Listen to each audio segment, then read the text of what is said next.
बिस्मिल्लाहिर्रहमानिर्रहीम। अस्सलाम वालेकुम। मैं हूं फ़हीम अख्तर, एक नए व्लॉग के साथ हाज़िर खिदमत हूं।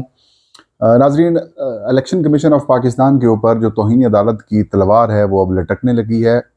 हो सकता है कि अगले 1 से 2 हफ्तों के दौरान इलेक्शन कमीशन ऑफ पाकिस्तान के ख़िलाफ़ भरपूर किस्म की कार्रवाई का आगाज़ कर दिया जाए, क्योंकि आज भी इलेक्शन कमीशन ऑफ पाकिस्तान का जो इजलास हुआ है, उस इजलास में तहरीक इंसाफ की मखसूस नशिस्तों से मुतालिक इलेक्शन कमीशन ऑफ पाकिस्तान किसी फैसले के ऊपर नहीं पहुंच सका और अमल दरामद अभी तक नहीं हो सका।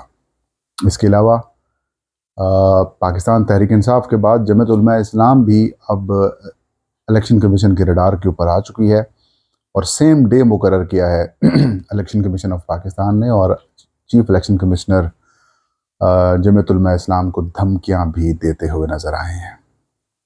मामला क्या है ये आज हम आपको बताएंगे। आगाज़ करते हैं। 12 जुलाई 2024 को सुप्रीम कोर्ट ऑफ पाकिस्तान के 13 रुकनी फुल कोर्ट ने मखसूस नशिस्तों के ऊपर फैसला सुनाया। 8 जजेज़ ने कहा कि तमाम मखसूस नशिस्तें जो कौमी असम्बली में, खैबर पख्तूनख्वा असम्बली, पंजाब और सिंध असम्बली की बची हुई हैं, जो कि पाकिस्तान पीपल्स पार्टी, मुस्लिम लीग नून, जमात उलमा इस्लाम और बाकी सियासी जमातों को दी गई थी, वो तहरीक इंसाफ को दी जाए। और इलेक्शन कमीशन ऑफ पाकिस्तान को ये हुक्म दिया था कि इस फैसले के ऊपर अमल दरामद किया जाए। 3 और जजेज़ ने कहा था इलेक्शन कमीशन ने जो सुप्रीम कोर्ट के मखसूस जो इंटर पार्टी इलेक्शंस केस के हवाले से तशरीह की है, वो इलेक्शन कमीशन ने गलत की है और मखसूस नशिस्तें तहरीक इंसाफ को मिलनी चाहिए थी। इलेक्शन कमीशन ने इस फैसले के ऊपर इन चैम्बर रजू किया और फैसले के ऊपर अमल दरामद नहीं किया, अलबत्ता जुज़वी तौर पर इसके ऊपर अमल दरामद शुरू कर दिया। जिन अरकान असम्बली ने अपने कागजात नामजदगी में सियासी जमात को तहरीक इंसाफ का डिक्लेयर किया था, उनको तहरीक इंसाफ का MNA MPA जो है वो बना दिया गया, उसका नोटिफिकेशन जारी कर दिया गया। लेकिन गो के इलेक्शन कमीशन के इस नोटिफिकेशन के बावजूद कौमी असम्बली के अंदर अभी तक इनको तहरीक इंसाफ का मेंबर डिक्लेयर नहीं किया गया।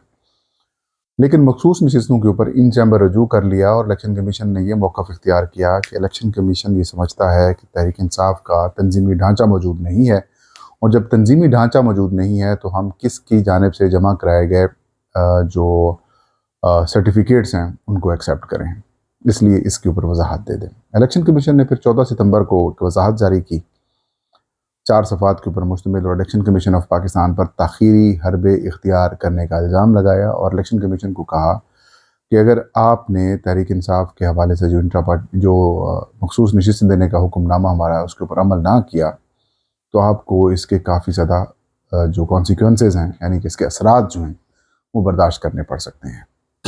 अब इलेक्शन कमीशन तब से लेकर अब तक इजलास पर इजलास बुलाए जा रहा है, तारीख पे तारीख दे रहा है, लेकिन अभी तक कोई फैसला नहीं कर पाया। आज भी इलेक्शन कमीशन ऑफ पाकिस्तान का इजलास हुआ, लेकिन गैर रस्मी तौर के ऊपर जो खबर जारी की गई उसके अंदर इलेक्शन कमीशन ने ये कहा, ज़राए इलेक्शन कमीशन से जो चीज़ जारी की थी उसमें ये कहा कि इलेक्शन कमीशन ने इसके ऊपर किसी आइनी या कानूनी माहिर से एक्सपर्ट एडवाइस मांग ली है।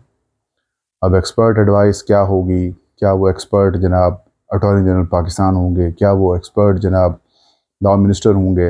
या वो एक्सपर्ट वो होंगे जिन्होंने आपकी इलेक्शन कमीशन की बतौर मुआवनत की थी सुप्रीम कोर्ट ऑफ पाकिस्तान में बतौर वकील?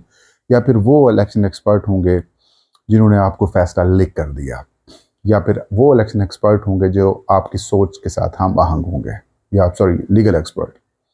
और साथ में इलेक्शन कमीशन ने कहा कि आज जो हाल ही में इलेक्शन एक्ट 2017 में मज़ीद तरमीम का बिल पास किया गया था, जो प्राइवेट मेंबर्स बिल था, जिसमें मुस्लिम लीग नून के अरकान ने प्राइवेट मेंबर्स बिल के तौर पर वो अपना तरमीम लाए थे, और उस तरमीम की वफाकी हुकूमत जो कि पाकिस्तान मुस्लिम लीग नून की है, उनके तमाम अरकान ने, पीपल्स पार्टी ने मिलकर सेनेट और पहले कौमी असम्बली और फिर इसे सेनेट से मंजूर करा लिया। इस तरमीम को बुनियादी तौर पर जो सुप्रीम कोर्ट के 12 जुलाई वाली जजमेंट थी उसको माइनस करने की कोशिश थी, और उस तरमीम में ये कहा गया था कि कोई सियासी जमात अगर मखसूस नशिस्तों की तरजीह फहरिस्त इलेक्शन कमीशन को वक्त पर जमा नहीं कराती तो फिर बाद में उसको मखसूस नशिस्तें नहीं दी जा सकती। यानी कि सुप्रीम कोर्ट ने हुक्म दिया कि तहरीक इंसाफ को मखसूस नशिस्तें दी जाए, तो उसको निगेट किया गया। फिर इलेक्शन कमीशन को ये कहा गया इस कानून के तहत कि अगर कोई कोर्ट भी आर्डर करे तो भी इसके ऊपर अमल नहीं करना, और साथ में ये भी कहा गया कि अगर कोई आज़ाद हैसियत से जीतने वाले अरकान असम्बली 3 दिन के बाद किसी सियासी जमात में 3 दिन के अंदर अगर ज्वाइनिंग कर लेते हैं तो वो मंजूर किए जाए, और जो ज्वाइनिंग नहीं करते तो उनकी किसी तौर के ऊपर भी ज्वाइनिंग एक्सेप्ट ना की जाए। अब इलेक्शन कमीशन जो है वो इस कानून का भी जायज़ा ले रहा है, इसके ऊपर ब्रीफिंग भी मांगी गई है, और साथ में जो लीगल एक्सपर्ट हैं उनसे भी एडवाइस ले रहे हैं। अब सीधी सी बात यह है कि जब ये किसी तरह से कोई वाक़या या मामला मुस्लिम लीग नून या फिर पाकिस्तान पीपल्स पार्टी से मुताल्लिक़ आता है तो यही इलेक्शन कमीशन है कि वो 2 मिनट भी नहीं लगाता और फौरी तौर के ऊपर नोटिफिकेशन जारी कर देता है और उस फैसले को अमल कर लेता है। लेकिन पाकिस्तान की सबसे बड़ी हायर कोर्ट, पाकिस्तान की सबसे बड़ी सुप्रीम कोर्ट, पाकिस्तान की जिसको इख्तियार हासिल है कि पाकिस्तान के अंदर अगर कोई आइनी मामला सामने आता है या फिर कॉन्स्टिट्यूशन के अंदर कोई अभाम पैदा होता है तो उसकी तशरीह जो है वो करने का इख्तियार सुप्रीम कोर्ट ऑफ पाकिस्तान को है। और सुप्रीम कोर्ट ऑफ पाकिस्तान को ये हक हासिल है कि वो किसी भी मामले के ऊपर जाकर कहीं भी जाकर अगर कंप्लीट जस्टिस देना चाहती है तो सुप्रीम कोर्ट ऑफ पाकिस्तान वो कंप्लीट जस्टिस भी फ्राहम कर सकती है। अब एक इलेक्शन कमीशन जैसा इदारा जिसका सरबराह एक साबिक ब्यूरोक्रेट रिटायर्ड हो, वो ये कह रहा है कि election commission supreme court of Pakistan जो है वो आइन के आर्टिकल 25 की खिलाफ वर्जी कर रही है और एक मखसूस सियासी जमात को फ़ायदा पहुँचा रही है, और उसके फैसले के ऊपर मुसलसल दूसरी दफ़ा है यह अमल दरामद नहीं किया जा रहा। पहले चीफ जस्टिस जो उमर अता बंदियाल साहब थे उनके दौर में अमल दरामद नहीं किया गया, इंतखाबात नहीं करवाए गए, और अब इलेक्शन कमीशन ऑफ पाकिस्तान जो है वो सुप्रीम कोर्ट ऑफ पाकिस्तान के मखसूस नशिस्तों वाले फैसले पर अमल दरामद नहीं कर रहा। क्यों? मुस्लिम लीग नून को ख़तरा ये है कि चीफ जस्टिस जो बनेंगे अगले, इंशाल्लाह वो बनेंगे हमारे chief justice of Pakistan justice Mansoor Ali Shah, कि कहीं ऐसा ना हो कि वो हुकूमत को ख़त्म कर दें, कहीं ऐसा ना हो कि वो जो इंतखाबी धांधली के अंदर जो मामला सामने आए हैं उसको लेके ना बैठ जाए, कहीं ऐसा ना हो कि वो मुस्लिम लीग नून की हुकूमत के लिए थ्रेट बन जाए।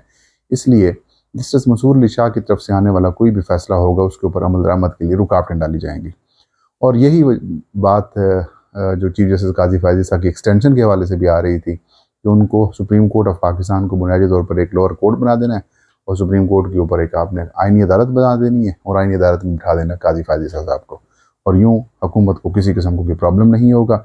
और ऐसी मैसिवली अमेंडमेंट्स की जा रही थी जिसका इम्पैक्ट ही पड़ना था कि तहरीक इंसाफ कभी भी अपने मुकदमा से जाना छुड़वा पाती, और शायद फिर तहरीक इंसाफ के पास आलमी अदालत के अलावा और कोई इशारा ना होता, लेकिन वो आलमी अदालत भी क्या कह सकती है, लेकिन वो भी दो ममालिक के दरमियान इशूज़ तो भी जाते हैं लेकिन इंटरनली तो नहीं जा सकते। तो एक ऐसा खौफनाक प्लान हुकूमत ने तैयार कर लिया था जिससे तहरीक इंसाफ को जान छुड़वाना तकरीबन नामुमकिन हो जाता। और यहाँ पर मैं क्रेडिट देता हूँ मौलाना फजलुर रहमान को कि उन्होंने जिस तरह से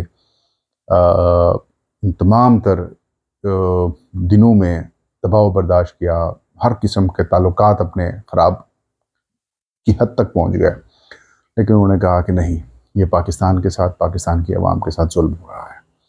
और इस वक्त अपोजिशन में है तहरीक इंसाफ, कुछ भी नहीं दे सकती, लेकिन फिर भी उन्होंने कहा कि ठीक है मौलाना साहब हम आपके साथ हैं। मौलाना ने कहा नहीं हम आपके साथ हैं, तो एक अच्छी बात सामने आई। लेकिन अब मामला ये है कि इलेक्शन कमीशन बज़ाहिर ऐसा लग रहा है जैसे वो फैसले के ऊपर अमल दरामद नहीं करने जा रहा, और ये बेसिकली अपनी कब्र खुद खोदने के मुतरादिफ है, क्योंकि अगले चीफ जस्टिस वही हैं, और जब फैसले के अंदर ये लिख दिया गया है कि इसके कॉन्सिक्वेंसेस आएंगे, जब कॉन्सिक्वेंसेस का जिक्र किया जाता है तो डेफिनेटली बात तौहीन अदालत की तरफ जाएगी। और क्या chief election commissioner Sikandar Sultan Raja और इलेक्शन कमीशन के बाकी मेंबरान तौहीन अदालत बर्दाश्त कर लेंगे? और तौहीन अदालत के इम्पैक्ट्स क्या होंगे? उर्दू से हटा दिए जाएंगे, एक आइनी दो इदारे आपस में लड़ पड़ेंगे, इशूज़ पैदा हो जाएंगे। इस सब के ज़िम्मेदार कौन है? सब का ज़िम्मेदार सिकंदर सुल्तान राजा है, अकेला सिकंदर सुल्तान राजा है। उसकी ज़िद, उन्हीं की एक वन साइडेड अप्रोच वो एक इलेक्शन कमीशन जैसे इदारे को ख़राब कर रही है। इलेक्शन कमीशन के मेंबर्स, 2 मेंबर्स के करीब मेंबर्स हैं, वो ये चाहते हैं, वो समझते हैं कि इस तरीके से हमें नहीं चलना चाहिए, लेकिन उनके ऊपर दबाव डलवा दिया जाता है, प्रेशर डलवा दिया जाता है, या उनको ब्लैकमेल कर लिया जाता है, या फिर कोई इशूज़ कर लिए जाते हैं।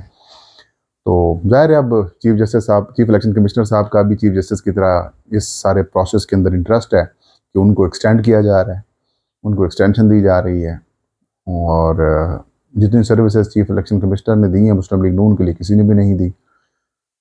तो लगता यही है कि शायद सिकंदर सुल्तान राजा साहब ने ये डिसाइड कर लिया है कि उनके आखिरी जो दिन चल रहे हैं इलेक्शन कमीशन में, वो शायद वो कुछ बेइज्जत होके जाएं, जलील होके जाएं, ख्वार होके जाएं, या अपनी इंसल्ट करवा के जाएं।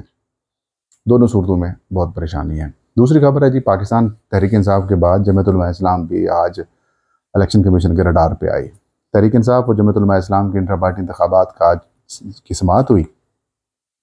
तहरीक इंसाफ के इंटर पार्टी इंतखाबात में केस में बैरिस्टर गौहर ने 10 दिन मांगे, जो कि इलेक्शन कमीशन ने फराहम कर दिए कि हमें इंटर पार्टी इंतखाबात की तफसीलात जमा कराने के लिए, दस्तावेज़ात जमा कराने के लिए वक्त दिया जाए, क्योंकि FIA ने छापा मार कर हमारी दस्तावेज़ात हासिल कर ली थी। इलेक्शन कमीशन ने कहा, इलेक्शन कमीशन के हुकाम से पूछा गया कि अगर इंटर पार्टी इंतखाबात अब अगर हम एक्सेप्ट नहीं करते तो उसका क्या इम्पैक्ट क्या होगा। उन्होंने कहा कि जमात के ख़िलाफ़ कार्रवाई होगी। खैर, इलेक्शन कमीशन ने तहरीक इंसाफ को मौका दे दिया कि आप दस्तावेज़ात जमा करवाएँ।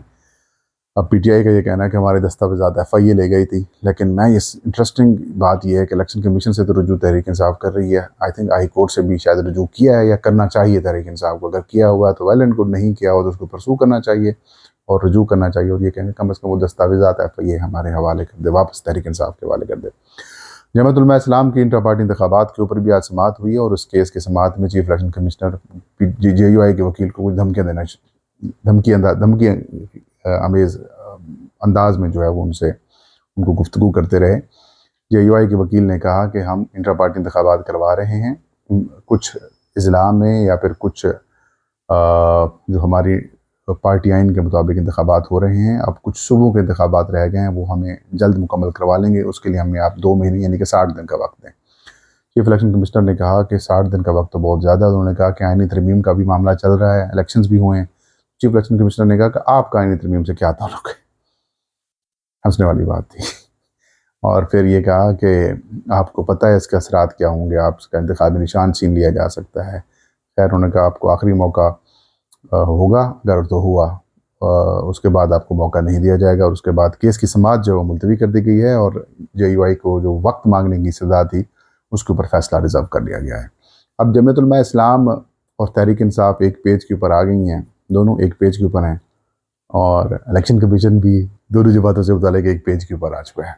तो बड़ी खौफनाक और इंटरेस्टिंग किस्म की सूरत हाल इस वक्त इस्लामाबाद में चल रही है। लेट्स होप कि जो जमहूरी कुव्वतें हैं, जो आवाम की फलाह चाहते हैं, जो आवाम की बात कर रहे हैं, जो इस वक्त दहशतगर्दी, बेरोज़गारी, महंगाई और सारी इस पॉलिसीज़ के अगेंस्ट चल रहे हैं,